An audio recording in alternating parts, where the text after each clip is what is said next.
You gotta wonder why they're always standing in that one spot at 4 o'clock in the afternoon when other people are still trying to do their work or trying to get work done. These lowlifes just stand out on the corner. Not even on the corner, they're standing on the sidewalk below my windows. They've been standing there since like 3:15 p.m. today, and it is now, I don't know, 4:20 p.m. or so on Tuesday, September 16th. That's not a legitimate socializing situation because there are picnic tables and a large hangout area just a few feet away in the parking lot right around the corner from here.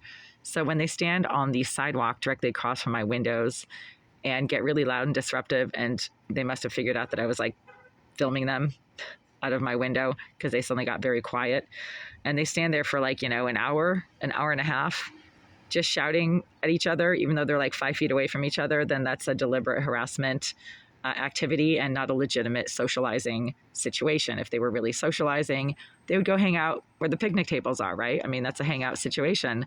That is a spot in an area that is designated for hanging out. And these creeps, they do hang out, but they hang out on the sidewalks and the street corners directly in front of this building complex because they're looking for attention. They're trying to disrupt other people. They're trying to, make some kind of a political statement or something. Like they can stand on the street corner in large numbers and harass the neighborhood. And they do that every day.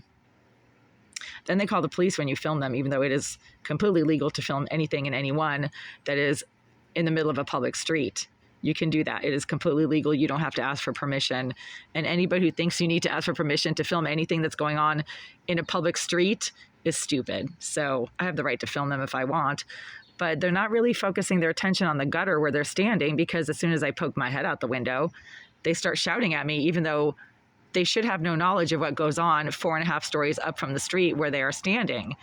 If they're legitimately hanging out on the street just to talk to each other, then they would have their eyes on each other or on the gutter where they're standing.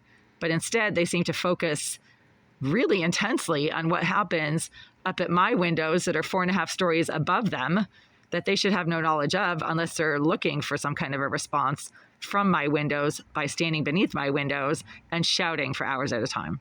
So that's the toxic situation that keeps being perpetuated here, not by me, because I can't move my windows and I'm legitimately lying on my bed trying to rest. And my bed has been next to my windows for the entire 14 years that I've lived here. So I'm not going to move my bed and I'm not going to move my windows. But these lowlifes can move their ugly asses off the sidewalk beneath my windows, which for some strange reason is where they hang out all the time for hours